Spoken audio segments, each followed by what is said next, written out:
करते हैं अपन। Example number 7 तक कर लिया था अपन ने। एग्जाम्पल नंबर 8 की बात करते हैं। आप वीडियो को लाइक किया करो, चैनल को सब्सक्राइब नहीं किया तो सब्सक्राइब करें, बेल आइकन को दबाइए जिससे न्यू वीडियोज़ की नोटिफिकेशन आप तक पहुँचे। और जब भी आपको लेक्चर मिलता है तो आप पढ़ा करो भाई, इनको इंपॉर्टेंट है सारी चीज़ें। सबसे पहले तो मैं क्वेश्चन राइट डाउन कर देता हूँ आपके लिए, क्योंकि वही बात है कि बहुत सारे बच्चों के पास बुक्स भी नहीं होती है, और जब भी आप इन क्वेश्चंस को अपनी कॉपी में लिखो तो आपको सॉल्यूशन नहीं लिखना है, आपको इसका जो क्वेश्चन है वो भी राइट डाउन आपको करना है। ठीक है, तो लिखते हैं एक स्थिर गोलाकार कटोरे की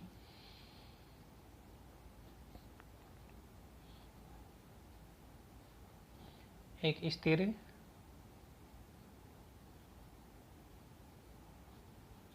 गोलाकार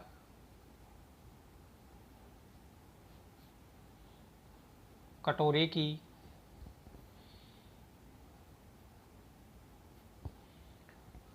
एक स्थिर गोलाकार कटोरी की अंतः त्रिज्या 13 सेंटीमीटर है।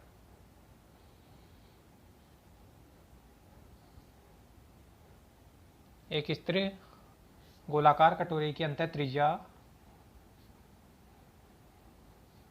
13 सेंटीमीटर है। एक कण उसके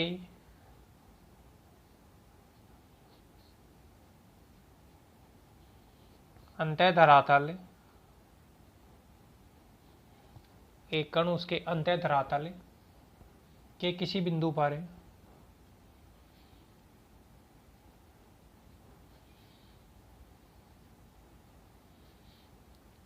अंतः धरातल के किसी बिंदु पर रुक सकता है।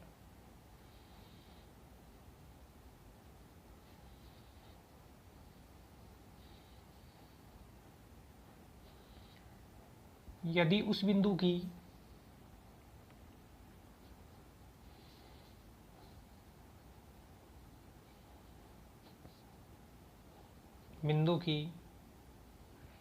निम्नतम बिंदु से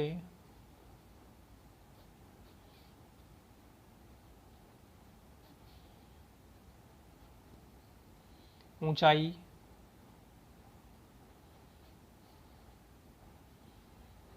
x सेंटीमीटर से अधिक नहीं हो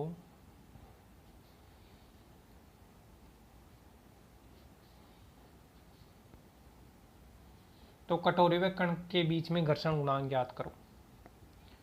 तो कटोरे व कण के मध्य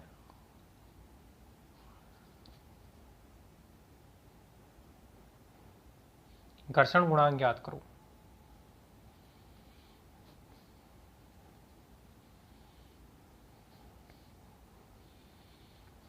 ये क्वेश्चन है भाई। कहने का मतलब एक गोलाकार कटोरा है और कटोरे की जो त्रिज्या दे रखी है वो 13 सेंटीमीटर दे रखी है, और कटोरे के जो अंदर की तरफ वाला भाग होता है उसके किसी बिंदु पे एक पार्टिकल है वो रुक जाता है, और जब वो रुकता है तो उसकी जो कटोरी की जो नीचे वाला पॉइंट होगा उससे 1 सेंटीमीटर से ज़्यादा दूरी नहीं होनी चाहिए। तो कटोरे और कण के मध्य अपने को फ्रिक्शन निकालना है, घर्षण गुणांक निकालना है, कोफिशिएंट ऑफ फ्रिक्शन का मान याद करना है। तो दोस्तों इस टाइप के जो भी क्वेश्चन होते हैं उनमें सबसे इंपॉर्टेंट चीज़ जो होती है स्टैटिक्स में वो होती है इनका डायग्राम। अगर अपने को डायग्राम समझ में आ गया तो सब कुछ समझ में आ जाएगा। तो एक बार मैं डायग्राम बनाता हूँ। एक कटोरा बोले तो जैसे जैसे गेंद होती है, गेंद को आधा काट दो बीच में से, तो जो एक तरफ वाला भाग होगा वो एक कटोरी के जैसा होगा। मैं बनाने की कोशिश भी करता हूँ।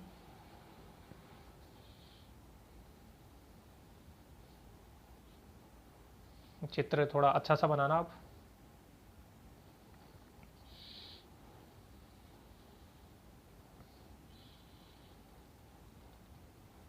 क्योंकि सबसे इंपॉर्टेंट चित्र ही होता है।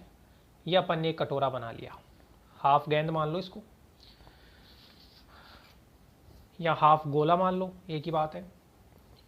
तो ये इसका जैसे ये डायमीटर हो गया जिसको व्यास बोलते हैं, और ये इसका सेंटर हो गया। सेंटर को ओ से डिनोट कर दो जैसे आप, राइट।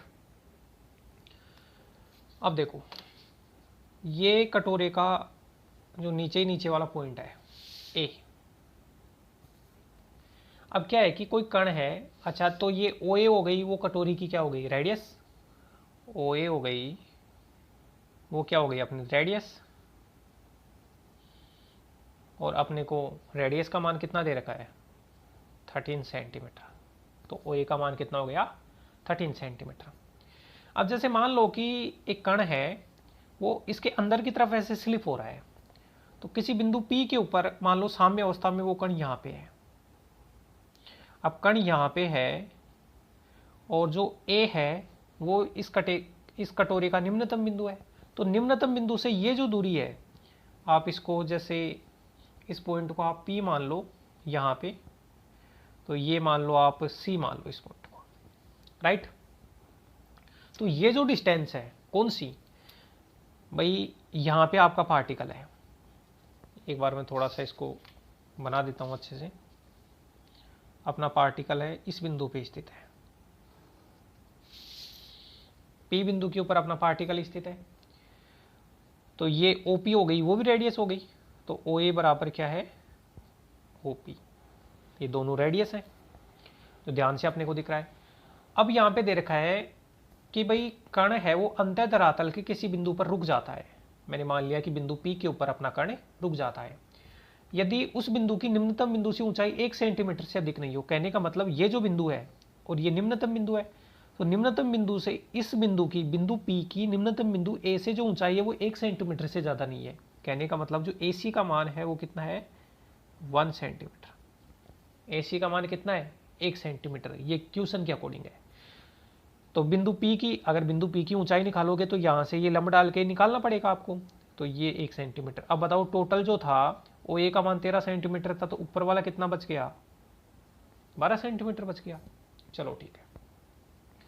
अब जैसे कण है वो यहाँ पे है, अब यहाँ पे है तो बताओ ये जो कण ऐसे स्लिप होगा, अब स्लिप होगा तो यहाँ पे क्या होगा अपना घर्षण बल उत्पन्न होगा, फ्रिक्शन उत्पन्न होगा, तो घर्षण बल जो उत्पन्न होगा अपना, तो देखो घर्षण बल की डायरेक्शन देखने की कोशिश अपन करते हैं। जैसे मान लो कि पार्टिकल यहाँ है, अब यहाँ पार्टिकल है तो वो किधर जाने की कोशिश करेगा, वो नीचे की तरफ आने की कोशिश करेगा, और नीचे की तरफ आने की कोशिश करेगा तो फिर जो म्यूआर घर्षण बल है वो ऊपर की तरफ लगेगा। भाई अपना पार्टिकल है वो नीचे की तरफ आने की कोशिश कर रहा है, और पार्टिकल नीचे की तरफ आने की कोशिश कर रहा है, तो उसको रोकने के लिए म्यूआर लग गया। अब म्यूआर अपना जो फ्रिक्शन हो गया, तो बताओ फिर आर यहाँ पे प्रतिक्रिया है तो आर लिख दिया। भाई आर और म्यू आर होते हैं वो दोनों परपेंडिकुलर ही तो होते हैं ना, अपन जानते हैं आर और म्यू आर दोनों परपेंडिकुलर होते हैं, तो बीच में 90 का एंगल हो गया। और वैसे भी देख लो ये त्रिज्या होती है, ये स्पर्श रेखा, तो त्रिज्या हमेशा स्पर्श रेखा पे क्या होती है लंब होती है। अपन जानते हैं ना, अपन ने पढ़ा है भाई कोई भी सर्किल है या कोई भी स्फीयर है उसकी जो रेडियस होती है वो टेंजेंट के ऊपर क्या होती है परपेंडिकुलर होती है। अब भी अपन इसमें आगे बढ़ रहे हैं, तो ये इसकी क्या हो गई, ये इसकी नॉर्मल रिएक्शन हो गई, और ये म्यू आर हो गया वो इसका घर्षण हो गया। और ध्यान रखना कि म्यू आर इधर क्यों लग रहा है, क्योंकि जैसे पार्टिकल यहाँ पे है तो नीचे आने की कोशिश करेगा, भाई ये पार्टिकल तो ऐसे मूव करता रहेगा, इसके अंदर ओसिलेट करता रहेगा, तो नीचे की तरफ आने की कोशिश करेगा, तो उसको रोकने के लिए जो म्यू आर फ्रिक्शन है ऊपर की तरफ लग गया अपना, राइट। अब पार्टिकल यहाँ पे है, पार्टिकल यहाँ पे है, तो बताओ इस पार्टिकल के ऊपर इसका कोई ना कोई वेट होगा, तो इस पार्टिकल का जो वेट है, वेट हमेशा क्या होता है परपेंडिकुलर नीचे की तरफ लगता है, तो इसका जो वेट है वो W वो नीचे की तरफ लग गया। ओके, कोई दिक्कत नहीं। अब आप एक काम करो कि जैसे ये जो एंगल है इसको आप अपनी तरफ से मान लो, जैसे अल्फा एंगल मान लो, कितना मान लो इसको अल्फा, रैंडमली कुछ भी मान सकते हैं। तो ये अल्फा है तो फिर ये भी ऑटोमेटिक कितना हो जाएगा अल्फा हो जाएगा। बताओ क्यों होगा, क्योंकि ये रेखा और ये रेखा दोनों क्या है समांतर है, और समांतर रेखाओं को एक तिर्यक रेखा काट के जाती है। जब दो समांतर रेखाओं को, ये वाली OA और ये जो वेट वाली रेखा है वो दोनों समांतर है, जब दो समांतर रेखाओं को एक तिर्यक रेखा काट के जाती है तो हमेशा संगत कोणों का निर्माण होता है। तो बताओ ये अल्फा और ये अल्फा दोनों क्या हो जाएंगे सेम हो जाएंगे, ये दोनों संगत कोण है। अब ये W है, W का अगर इधर घटक में देखना चाहूं तो फिर ये हो जाएगा W कोस अल्फा। अभी इस डायग्राम के अंदर ही शो कर देता हूं ताकि फिर आपको दिक्कत नहीं होगी। तो W का इधर घटक तो कितना है W कोस अल्फा, और बताओ ये W कोस अल्फा है तो फिर अच्छा ये स्पर्श रेखा है, ये अल्फा है तो ये 90 माइनस अल्फा हो गया इधर वाला। तो ये W कोस अल्फा है, तो ऑटोमेटिक फिर ये कितना हो जाएगा, W साइन अल्फा, राइट। क्या किया है मैंने, W को घटकों में डिवाइड किया है, तो ये W ये अल्फा घटक है, अल्फा एंगल है, तो W का एंगल के साइड में जो घटक है वो W कोस अल्फा हो गया, तो ये W कोस अल्फा, तो ऑटोमेटिक ये कितना हो गया, W साइन अल्फा हो गया। चलो मैं थोड़ा सा इसके अंदर लैंग्वेज है वो लिख देता हूँ। तो सबसे पहले तो क्या लिखेंगे, देखो डायग्राम कितना अच्छा बनाया है, तो आप भी ऐसा ही बनाया करो। सबसे पहले मैं लिखता हूँ कि सीमांत संतुलन की स्थिति में मैं जितनी भी कैलकुलेशन होती है वो सीमांत संतुलन के लिए की जाती हैं। सीमांत संतुलन की स्थिति में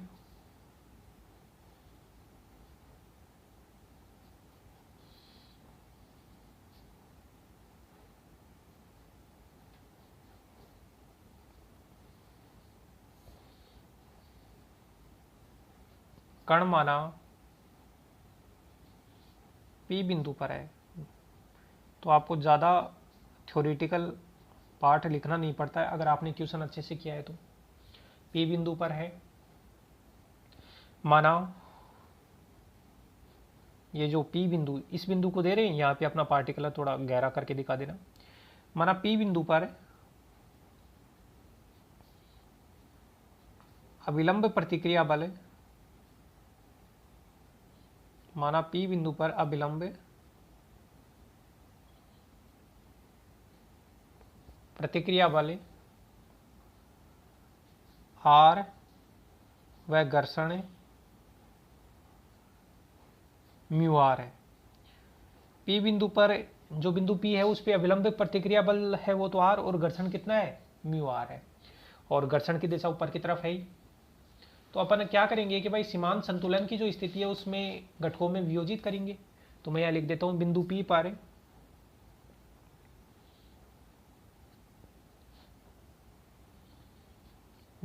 पर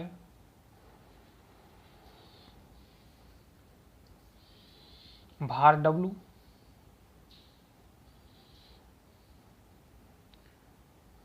P पर कण का भार, ऐसे लिखो, बिंदु P पर कण का भार W है, तब बलों को क्षैतिज व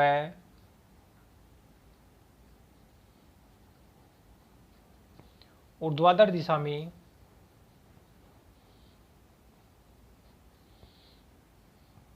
क्षैतिज व ऊर्ध्वाधर दिशा में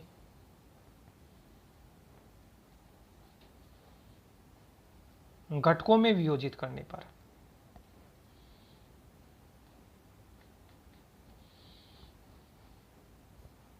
तो जो भी फोर्स है उन्हें घटकों में वियोजित करो। तो देखो भाई टोटल ऊपर की तरफ अगर अपन फोर्सेज की बात करें, अच्छा देखो यहां से देखो ये जो म्यू आर है वो तो इससे संतुलित हो रहा है, भाई म्यू आर तो इधर है और ये इधर है, तो बताओ जो म्यू आर का जो मान है वो तो किसके बराबर है, ये क्या है, W साइन अल्फा के बराबर है। एक अच्छा एक्चुअली इसमें क्षैतिज और ऊर्ध्वाधर की जगह मेरे को ये लिखना था, क्षैतिज का मतलब तो ये स्पर्श रेखा, तब बलों को स्पर्श रेखा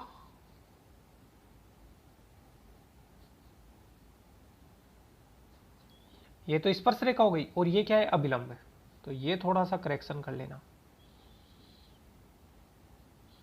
क्योंकि क्षैतिज ऊर्ध्वाधर में नहीं कर रहे हैं, ये क्षैतिज थोड़ी है, ये अपना हॉरिजॉन्टल नहीं है और ये अपना वर्टिकल नहीं है, तो थोड़ा सा ध्यान रखना, बिंदु P पर कण का भार W है और बलों को स्पर्श रेखा व अभिलंब दिशा में घटकों में वियोजित करने पर। तो स्पर्श रेखा की दिशा में बात करें तो म्यू आर है वो तो W साइन अल्फा से अपना संतुलित हो रहा है, और ये जो R है अपना नॉर्मल रिएक्शन वो किससे संतुलित हो रहा है, W कोस अल्फा से संतुलित हो रहा है। तो करेक्शन क्या करना है आपको कि बलों को क्षैतिज और ऊर्ध्वाधर की जगह आपको लिखना है स्पर्श रेखा और अभिलंब की दिशा में घटकों में वियोजित करने पर। तो यहां तक आपको कोई प्रॉब्लम नहीं आएगी दोस्तों, आप देखो ध्यान से,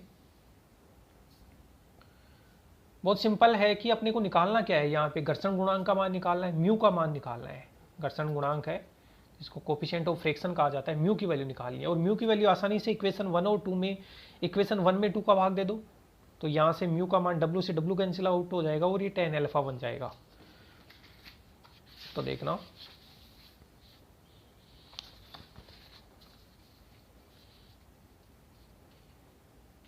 समीकरण 1 व 2 से आप भाग दो, म्यू बराबर 2 का 1 में भाग दो, डब्लू कैंसिल आउट हो गया, तो टेन एल्फा, म्यू बराबर टेन एल्फा, और इसको नाम दे दिया 3। तो कुल मिला के टेन एल्फा का मान निकालना है अपने को। अब देखो टेन एल्फा क्या होता है, टेन एल्फा की बात करें तो टेन एल्फा की वैल्यू अपने को निकालनी है। अब अपने पास ये 12 सेंटीमीटर है, ओसी का मान 12 सेंटीमीटर है, और ओपी जो अपनी है वो क्या है, ओपी अपनी है वो रेडियस, रेडियस का मान ओपी का मान है वो, रेडियस अपने को 13 सेंटीमीटर दे रखी है, तो सीपी की वैल्यू आसानी से मैं निकाल सकता हूं। तो मैं लिखता हूं त्रिभुज ओसीपी में, भाई समकोण त्रिभुज है ओ, ये अपना राइट एंगल बन रहा है ओसीपी, तो समकोण त्रिभुज ओसीपी की बात करें तो कर्ण स्क्वायर, कर्ण कितना है ओपी, तो ओपी कितना है भाई 13, तो कर्ण स्क्वायर इक्वल टू ये है लंब, तो लंब कितना है सीपी का स्क्वायर प्लस आधार, ये आधार है ओसी, और बताओ ओसी की वैल्यू कितनी दे रखी है डायग्राम के अंदर, देखो ध्यान से ओसी की वैल्यू है 12, तो ये 12 का स्क्वायर है। तो कुल मिला के इसको इधर लेके जाओगे तो ये 169 माइनस 144 25 आएगा, तो सीपी की जो वैल्यू आई वो हो गई 5 सेंटीमीटर, सेंटीमीटर के अंदर सारे डाटा दिए गए हैं, तो सीपी की वैल्यू हो गई 5 सेंटीमीटर, राइट, ये सीपी आया। अब आप सोच रहे होगे कि भाई सीपी निकालने की जरूरत अपने को क्या पड़ गई, तो मैं ये करूंगा चूंकि त्रिभुज ओसीपी में, अब देखो वापस से ये काम में ले रहा हूं, यहां से टेन एल्फा की वैल्यू निकालता हूं, टेन एल्फा ओसीपी में, टेन एल्फा बराबर क्या होता है लंब बटे आधार, तो लंब तो कितना है सीपी, भाई लाल बटे कक्का पढ़ा है ना अपन ने, तो ये लंब बटे आधार, और आधार कितना है भाई एल्फा के सामने ये तो लंब हो गया, और आधार कितना है ओसी, तो यहां से टेन एल्फा सीपी, सीपी ये रहा 5, और ओसी कितना है 12 है, राइट। इक्वेशन 3 का यूज कर दूंगा, टेन एल्फा की जगह कितना पुट कर दूंगा म्यू पुट कर दूंगा, तो म्यू की वैल्यू हो गई म्यू बराबर टेन एल्फा बराबर 5/12, ये अपने को निकालना था कोफिशिएंट ऑफ फ्रिक्शन की वैल्यू, जो अपने को 5/12 में प्राप्त हुई है। तो बहुत ही आसान क्वेश्चन था, एक बार इसकी स्लाइड्स में दिखा देता हूँ, अगर आपको समझ में नहीं आई तो वीडियो को फिर से स्टार्ट करके देखना, कहीं कोई प्रॉब्लम आई तो बताना। तो इंपॉर्टेंट चीज़ यही है कि भाई क्वेश्चन के अकॉर्डिंग आप डायग्राम बना दो, और डायग्राम बनने के बाद में ज़्यादा मुश्किल नहीं है। और ये अपना क्वेश्चन नंबर 8 था। इसी टाइप का क्वेश्चन नंबर 12 है, जो मैं इस 8 के बाद में क्वेश्चन नंबर जो अपना एग्जाम्पल नंबर 12 है वो उसका सोल्यूशन मैं प्रोवाइड करवाऊँगा, और फिर उसके बाद में 9th 10th और 11th देखेंगे। उसके लिए पहले MN परिमेय अपने को देखनी पड़ेगी, तो MN परिमेय मैं आपको बताऊंगा। तो सबसे पहले तो आप क्वेश्चन राइट डाउन कर लेना, ये डायग्राम बनाते हुए बहुत आसान है। यहाँ से म्यू का मान निकालना है, तो यहाँ से अपन ने ये किया है भाई म्यू का मान 10 एल्फा आ गया, तो यहाँ से 10 एल्फा चाहिए, 10 एल्फा के लिए ये चाहिए, ये 13 है, ये 12 है, तो ये 5 हो गया, 10 एल्फा का मान 5/12 हो गया, और 10 एल्फा म्यू के बराबर है, तो म्यू का मान कितना हो गया 5/12। ये इसकी फर्स्ट स्लाइड है, और दोस्तों ये इसकी सेकंड स्लाइड है, राइट। आप वीडियो को लाइक करें, चैनल को सब्सक्राइब नहीं किया तो सब्सक्राइब करें। धन्यवाद दोस्तों।